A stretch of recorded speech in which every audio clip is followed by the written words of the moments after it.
ദണ്ഡറ്റവും മുറിക്കും വാളുവചനം. ആമേൻ, ആമേൻ.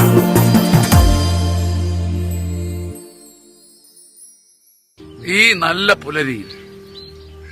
നല്ല പുലരിയിൽ യേശയ്യ 6:6 6:7 ദൈവം നിനക്ക് മാത്രം നൽകുന്ന സന്ദേശമല്ലേ? യേശയ്യ 6:6-6-7. അപ്പോൾ സറാഫുകളിൽ ഒന്ന് ബലിപീഠത്തിൽ നിന്നും കൊടിൽ കൊണ്ടെടുത്ത ഒരു തീക്കനലുമായി എന്റെ നേരെ പറന്നു വന്നു. അവൻ എന്റെ അധരങ്ങളിൽ സ്പർശിച്ചിട്ട് പറഞ്ഞു, ഇത് നിന്റെ അധരങ്ങളെ സ്പർശിച്ചിരിക്കുന്നു, നിന്റെ മാലിന്യം നീക്കപ്പെട്ടു, നിന്റെ പാപം ക്ഷമിക്കപ്പെട്ടിരിക്കുന്നു.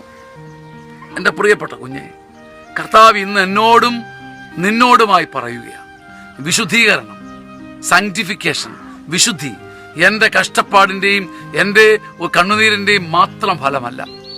എന്നെ വിശുദ്ധീകരിക്കാൻ, എന്നെ പൂർണ്ണനാക്കാൻ ആദ്യം കൈ നീട്ടുന്നത്, മുൻകൈ എടുക്കുന്നത് ദൈവം തന്നെയാണ്. സറാഫിനെ അയക്കുന്നത് ദൈവമാണ്. ദൈവമാണ് നിന്റെ വിശുദ്ധിക്കാദ്യം മുൻകൈ എടുക്കുന്നത്. നിന്റെ കഷ്ടപ്പാടും നേർച്ചയും നോമ്പും പരിശ്രമങ്ങളും എന്നതിനേക്കാൾ നിന്റെ ദൈവം, യോഹന്നാൻ ശ്ലീഹ പറഞ്ഞതുപോലെ, ആദ്യം നമ്മെ സ്നേഹിച്ച ദൈവം, അവനാണ് നിന്നെ വിശുദ്ധീകരിക്കാൻ മുൻകൈ എടുക്കുന്നത്.